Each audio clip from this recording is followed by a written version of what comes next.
Portal Desaprender, onde houver certeza, que eu leve a dúvida. 18 de março de 2020. Terceiro dia de quarentena por conta do coronavírus, Covid-19. São Paulo, Brasil. Tá ouvindo esse barulho? Refogado.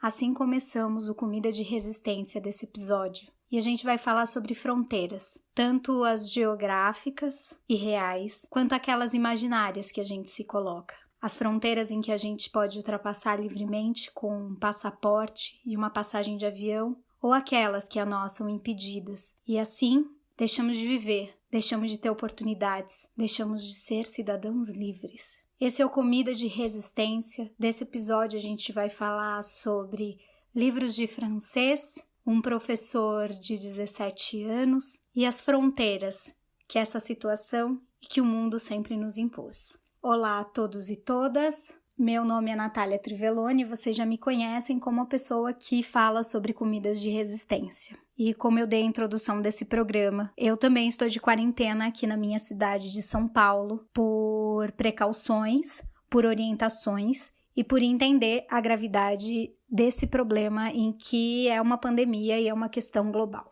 Algumas vezes a gente tem dito sobre o privilégio de se estar em casa, na verdade deveria ser um direito de todos, mas só alguns conseguem, aqui no Brasil pelo menos, porque até agora essa pandemia tem sido tratada como histeria pelo atual presidente da República, ignorando totalmente as recomendações da Organização Mundial de Saúde, ignorando os números que a cada dia aumentam mais aqui no Brasil, não pensando em políticas que privilegiam a saúde pública e a proteção do SUS, nosso Sistema Único de Saúde. Aqui no Brasil nós gozamos do SUS, não é mesmo?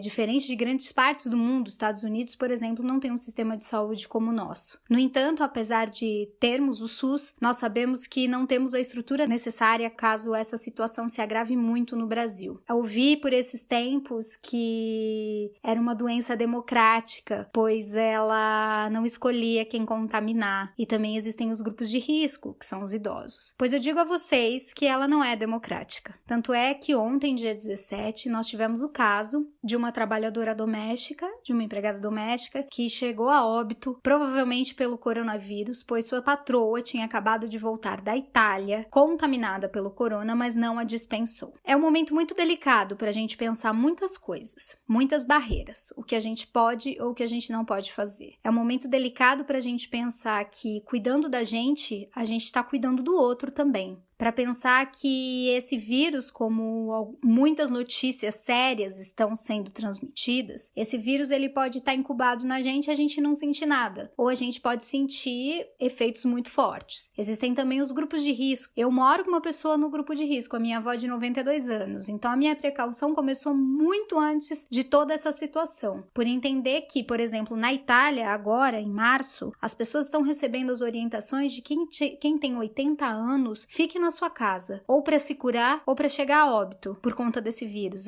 A Itália, tão desenvolvida, mas também um país que é tão envelhecido, não tem essa estrutura para atender todas essas pessoas. Aqui no Brasil, nós também não temos. O que podemos fazer como sociedade civil, já que os nossos governantes não conseguem entender a seriedade desse fato, é nos unirmos e pensar as melhores soluções. Ficar em casa é um direito de todos, mas só alguns conseguem. Então, se você consegue ficar na sua casa, permaneça na sua casa. Quarentena, gente, não é férias. Quarentena não é para você ir à piscina. Quarentena não é para você pegar esses dias e ir para por exemplo, o museu de Ubatuba, não sei direito, Mongaguá, talvez, não sei. Tinha filas, as pessoas estão levando os filhos passearem. Quarentena não é isso. Se você consegue, tudo bem. Também não é o fim do mundo. Nós precisamos entender que todas as pessoas precisam se alimentar. Obviamente, umas têm mais dinheiro do que as outras. Então, por favor, não faça estoques de guerra na sua sua casa. Respeite aquelas pessoas que têm o dinheiro contado para a marmita do dia, para a mistura do dia, e isso é muito importante também. Priorizar os pequenos produtores, essas pessoas que produzem e que, se não vai ter o escoamento da sua produção, automaticamente vão sofrer muito com esse problema. Então, priorize, peça pela internet se você conseguir, se você tiver essa disponibilidade financeira também. Priorize o mercado do seu bairro, né? O Carrefour, como eu ouvi por aí, vai sobreviver. Muitas dessas redes grandes, elas vão sobreviver. E também, se elas tiverem, cada vez mais que elas tiverem demandas, mais os funcionários continuarão. Isso faz a gente pensar o quê? Nas pessoas que são donos de negócios, nos pequenos, nos empreendedores ou nos grandes negócios. Pensem também nos seus funcionários. Todos nós vamos ter que saber como sair dessa crise economicamente, todos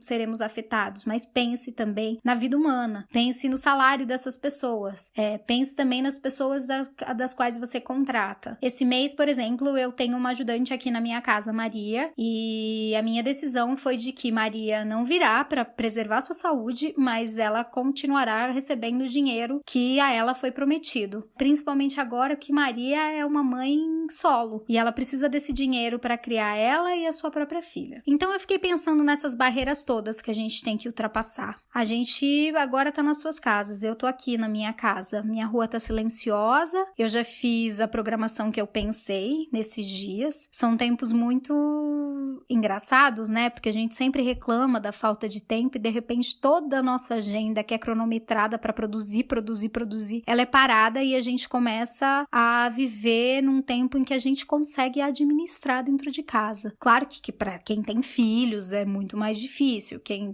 tá no home office também tem que ter uma disciplina aí. Mas tem uma coisa que tudo isso tem me ajudado a pensar, é sobre estar presente. Sobre as decisões que a gente tomava com meses, como eu tomei uma decisão há 9 meses atrás e hoje eu tive que cancelar, foi muito doloroso para mim, cancelar não, suspender, como agora não vale muito a pena. Nós tomamos decisões a cada 15 minutos, porque nós não sabemos qual vai ser o quadro atual. Mas a principal decisão que a gente tem que tomar é de sempre tomar conta da gente e do outro e das outras pessoas também. Agora a gente tem essas fronteiras impostas. Cada um na sua casa, a rua livre, a gente tem a fronteira do toque. Acho que de tudo isso tem me pegado de uma forma muito séria, porque eu sou uma pessoa que toca muito, que abraça muito, que gosta desse contato, que sente falta disso. Eu tô sentindo muita falta nesses dias disso, de abraçar as pessoas, de estar com quem eu amo, da minha rotina, claro, mas das pessoas que estão juntas de mim, e isso é um pouco amenizado pelos vídeos, pelos áudios que a gente consegue trocar. Essa é uma fronteira. Mas existem outras. Existem as fronteiras da periferia, por exemplo. Eu tenho algo encanado, eu consigo lavar as minhas mãos, manter toda essa higiene. Mas e as pessoas que estão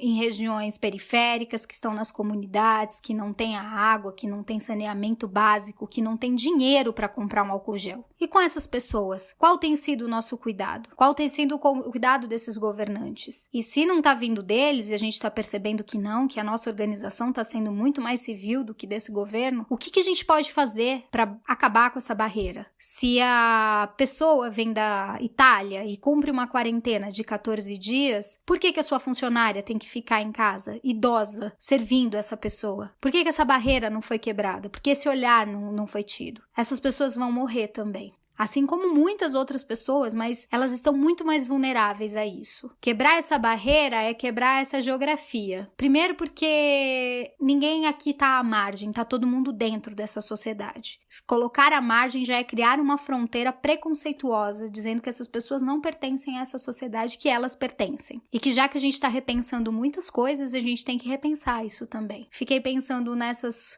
fronteiras de todas as coisas que a gente gostaria de ter dito para algumas pessoas e a gente não conseguiu. E que agora aqui, né, na nossa cápsula do tempo, no nosso quarto, a cada 15 minutos tentando receber uma bússola do que fazer, de como agir, de como estar, de onde pode ir, de onde não pode, a gente tinha uma liberdade tão grande, né, de estar junto, de poder olhar no olho. E agora a gente está aqui, quebrando as fronteiras do nosso pensamento também. Quebrando a fronteira do conhecimento. Eu tenho visto que muitas universidades estão disponibilizando cursos online, tá? A gente está popularizando isso. Quem tem acesso, obviamente, à internet, não são todos, mas é uma grande maioria, consegue quebrar essa fronteira. E é sobre isso que a gente está falando. Eu, quando falei para vocês de um remanejamento, de uma programação que eu tive que acabar de fazer agora, e que para mim foi tão doloroso, foi entender que eu tinha a possibilidade de estar num lugar que eu decidi não estar, porque seria mais responsável com as outras pessoas e seria mais responsável comigo mesma fazendo isso. Então, nesses dias onde tantas fronteiras estão sendo quebradas, tantas certezas, tantas verdades, tantos mitos estão sendo quebrados, a gente se pega planejando algumas coisas. E eu tava com muita vontade de voltar a praticar o meu francês. Porque no meu trabalho, eu sou educadora numa instituição cultural, eu tenho recebido uma quantidade bastante significativa de pessoas francofônicas. E eu tava sentindo uma dificuldade, né, de fazer tempo que eu não falava francês. Aí eu falei, eu tenho que começar a me organizar para estudar francês. E chegou a quarentena. E eu falei, hoje eu vou estudar francês. Então o nosso Comida de Resistência hoje tem esse sotaque francês. Mas não é o francês da França nem de Paris. É o francês de Kinshasa, da República Democrática do Congo. Hoje eu vou falar para vocês quem foi que me ensinou a falar francês pela primeira vez. Foi uma pessoa que me ensinou a quebrar fronteiras. Fronteiras da idade, fronteiras do entendimento, fronteiras de entender que o saber sempre será uma troca maravilhosa, que o que a gente não sabe, o outro sabe, isso é lindo e todo mundo passa a ser muito inteligente quando a gente percebe isso. Hoje essa fronteira, ela tem um nome, ela se chama refúgio. A gente tá aqui na nossa casa, a gente pode ter essa escolha, mas a fronteira que a gente vai quebrar hoje é a fronteira das situações de refúgio. E a receita que a gente vai aprender chama-se fufu. Em 2015, começou uma grande onda de pessoas em situação de refúgio chegando no Brasil. E a gente vai usar exatamente esse termo, pessoas em situação de refúgio. Mas por que não usar refugiados? Todas as vezes que você usa essa palavra refugiado, você praticamente coloca a pessoa numa situação eterna da qual ela não faz parte. Estar refugiado, esse é o momento. Eu não sou um refugiado, eu estou refugiado. Vocês conseguem perceber a diferença? Eu não sou alguém que vai ter para sempre essa plaquinha pendurada no meu pescoço dizendo eu sou um refugiado, eu estou refugiado. Eu tenho uma casa, eu tenho um lar e eu estou nesse processo de transição, de movimentação e de refúgio. Para quem não sabe, pessoas em situações de refúgio, elas têm todos os seus casos analisados. E no Brasil, essa lei começou a partir de 1945, quando, não tão em 45, em 1945 a gente termina a Segunda Guerra Mundial, ela acaba, e aí começa essa grande diáspora pelo mundo de pessoas que, principalmente na Europa, que passaram por essa situação. Então, começou-se a estudar essa questão do estar refugiado. O que é estar refugiado? É buscar uma nova casa, buscar uma nova história. Então, a preocupação da Organização das Nações Unidas sobre isso começou nesse período, no período pós-guerra. E esse é um ponto muito importante da gente dizer. Mas, a gente vai até 2015, que é quando tem esse grande movimento de pessoas em situações de refúgio no Brasil.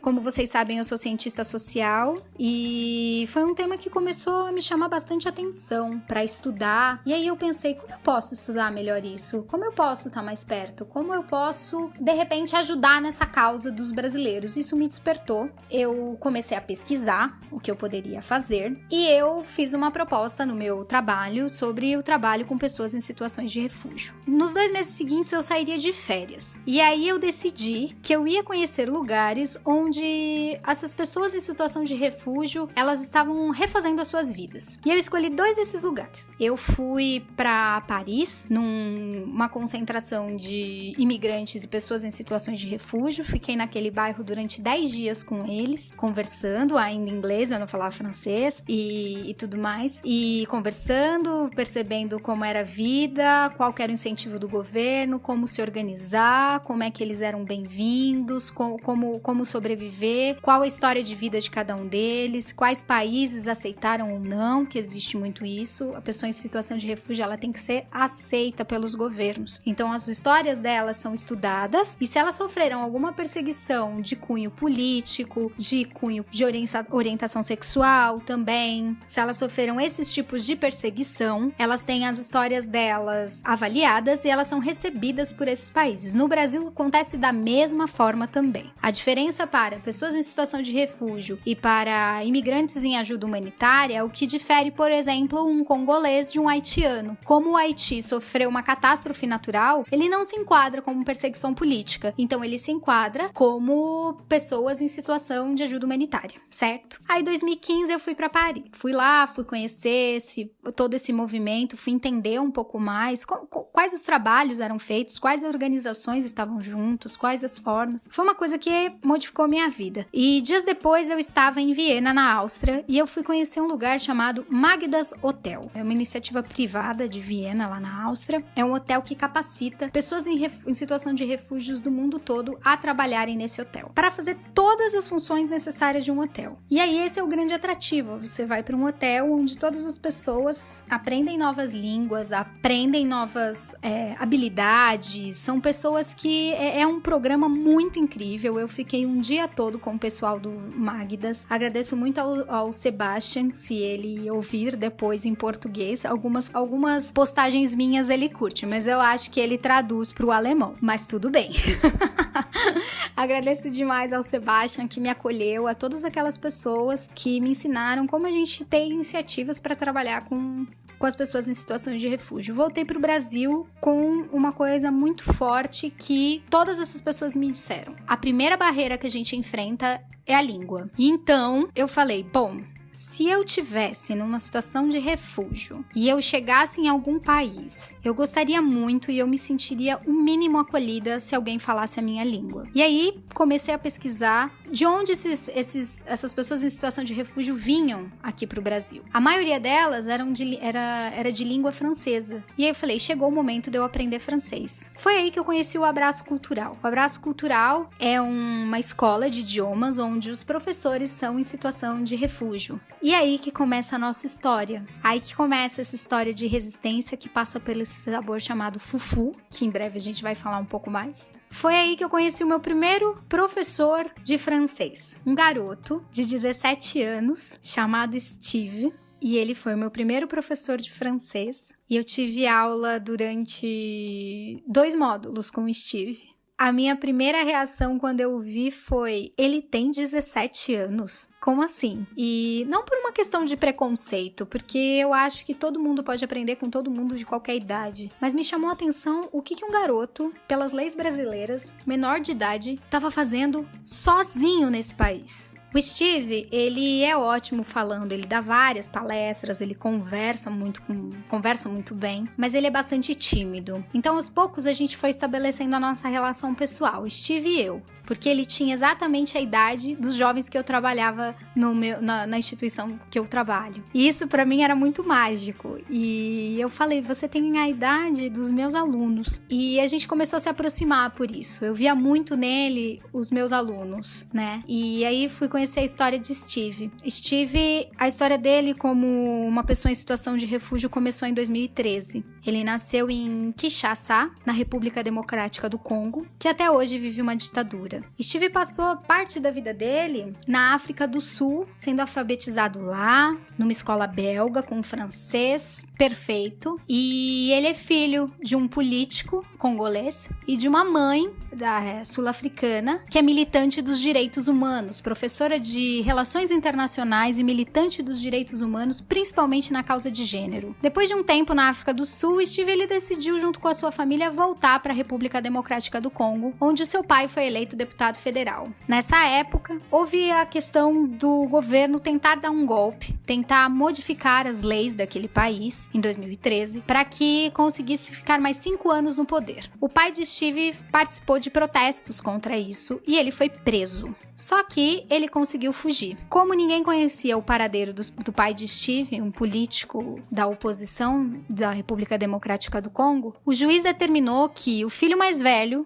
poderia ser tão traidor da pátria quanto seu pai. E aí ele mandou que prendessem Steve. Foi aí que a história começa. Começa com uma mãe se articulando para que vários países da Europa e vários países do mundo recebessem o seu filho como pessoa em situação de refúgio, para que ele não assumisse a responsabilidade arbitrária da prisão de um pai que tinha todo o direito de se manifestar naquele país. E o Brasil decidiu acolher Steve. E foi aqui quando ele chegou. Quando ele chegou, ele, por conta da idade, por ser menor de idade, ele foi viver num abrigo, porque ele chegou sozinho. E ele sempre achava que aquele abrigo era uma prisão, porque ninguém gostava de estar naquele abrigo. Todo mundo detestava estar ali. E o Steve, ele passou por situações muito difíceis nesse abrigo. Ele foi chamado, sim, de macaco, ele foi chamado de estrangeiro, volte para o seu país. Ele passou por várias humilhações por conta dos outros jovens, mas ele conseguia ter uma visão de que ali era uma situação bem complicada. Como educar? Como acolher aqueles jovens? Será que era um sistema correto esse de acolher uma juventude, de se colocar?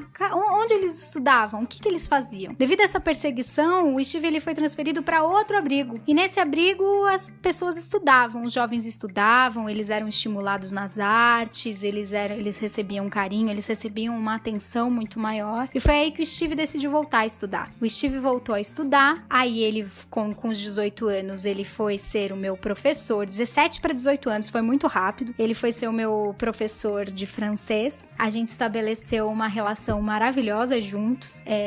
O Steve tinha uma coisa que eu adorava nele, que era assim, quando ele pedia pra eu conjugar verbo, por exemplo, ele fazia aquela cara, ele olhava assim, bem firme pra mim, e ele apertava os olhos assim, que me lembrava muito, sabe quando a gente tá assistindo The Voice, que o pessoal tá na cadeira e aí a audição às cegas, e aí quando a pessoa tá fazendo alguma coisa, eles ficam assim com o ouvido meio que eles não conseguem, eles não sabem ver a pessoa, então eles não podem ver a pessoa, então eles ficam assim, observando, e eu sempre falava pra ele, eu me sinto no The Voice quando eu conjugo o verbo com você. E aí o Steve, ele virou meu professor, e aí algumas barreiras caíram. Uma delas é que Steve era um excelente professor. Tinha uma didática, um respeito, um profissionalismo incrível. Eu não gostaria de falar aqui pra uma pessoa de 17 anos, porque eu acho que a gente vive numa sociedade que ignora muito as pessoas de 17 para 18 anos. Que não entende muito a capacidade dos jovens, que não estimula os seus potenciais, que não consegue olhar com eles por devido respeito. Eu nunca tive dó do Steve, eu nunca tive pena do Steve. Por mais que a história dele me dilacere todas as vezes que eu conto, e assim, tô segurando muito aqui o choro pra falar pra vocês dessa história, eu sempre tive respeito por ele, respeito por essa história, respeito por um garoto ter que atravessar o mundo sozinho, numa perseguição que não pertence a ele, que na verdade não pertence a ninguém, porque todo mundo tem direito de questionar as ordens vigentes. A história de Steve sempre me inspirou um respeito. Ele, como meu professor, sempre me inspirou um respeito. Nós, como educadores, a gente olha, às vezes, as crianças e os jovens e a gente tem uma visão de um potencial deles e de uma boniteza que eles podem trazer. E às vezes, eu como educadora, eu fico imaginando como vai ser aquela pessoa lá na frente. Porque eu conheço como ela é, mas eu sei tanto potencial dela, sabe? Como vai ser aquela pessoa ali na frente? E aí, como aluna do Steve e como aluna que sou e que muitas vezes que fui, que muitas vezes sou, porque eu não paro de estudar, é muito recíproco a gente olhar e geralmente a gente pensa, como é que era essa pessoa na minha idade ou na minha situação aqui? Mas no Steve era uma coisa muito troca de pensar. Ele já é brilhante. Ele tem um caminho brilhante a ser trilhado. E era assim que eu olhava pra ele. A gente tinha uma brincadeira, às vezes, que eu chamava ele de meu filho. Porque é isso. Porque eu teria um orgulho absurdo de ter esse garoto tão corajoso, tão desperto, tão comprometido. Eu lembro uma vez que a gente teve uma conversa, ele tava muito chateado por questões da idade dele, sabe? E eu sentei com ele e eu falei, Steve, você só tem 18 anos e tá tudo bem. É legítimo, não se cobre por estar se sentindo assim, por se sentir revoltado. É um direito seu estar revoltado diante de tantas coisas que você passou na sua vida. Muito bem. E desculpem, eu me emociono. E o Steve hoje, ele é aluno de direito e já trabalha num escritório aqui no Brasil. a gente mantém contato, não com tanta frequência. Eu tô colocando o nome dele Steve, não dando o sobrenome, porque apesar de ser super eloquente, de super se conversar, o Steve ele é muito tímido. Mas se vocês quiserem depois, eu passo pra vocês. E aí a receita que ele sempre falava pra mim, que representava muito pra ele o Congo, era o fufu. O fufu é uma massa de carboidrato, né? Há quem faça com fubá, quem faça com mandioca, até com banana da terra mesmo. Ele é uma massa. E aí ele tem um caldo em volta, assim. E pode ser um caldo que vai peixe, vai tomate. Cada cultura, ele é famoso em muitas partes da África, né? E a receita do fufu, vou pedir para o Caio deixar aqui embaixo para vocês. Também, depois que essa quarentena passar, tem um restaurante aqui em São Paulo, que também é de uma pessoa em situação de refúgio, que é o Congolinária. Lá vocês vão poder experimentar o fufu de uma forma bem verdadeira, assim. Esse programa, ele é dedicado ao Steve, meu professor de francês, que me ensinou a comer fufu, que me ensinou o quanto a troca de saber é importante e que a gente sempre tem que ter essa coragem que os jovens têm e a gente às vezes esquece. E a principal dela é de quebrar algumas barreiras. Estar em casa, ainda que nessa clausura, é quebrar uma barreira muito grande. É quebrar a barreira de um sistema, é começar a olhar pra gente, é começar a olhar pro outro. Esse foi o Comida de Resistência e eu espero que vocês passem por essa quarentena de uma forma leve, porém consciente. Vamos sair disso, mas nós temos que repensar como fazer esse mundo girar de outra forma. Nas nossas relações pessoais, nas nossas relações de trabalho, nas nossas relações com o mundo e na nossa relação com a gente mesmo. É aí que começa. Uma excelente quarentena a todos vocês. Estaremos juntos, sempre. Um abraço.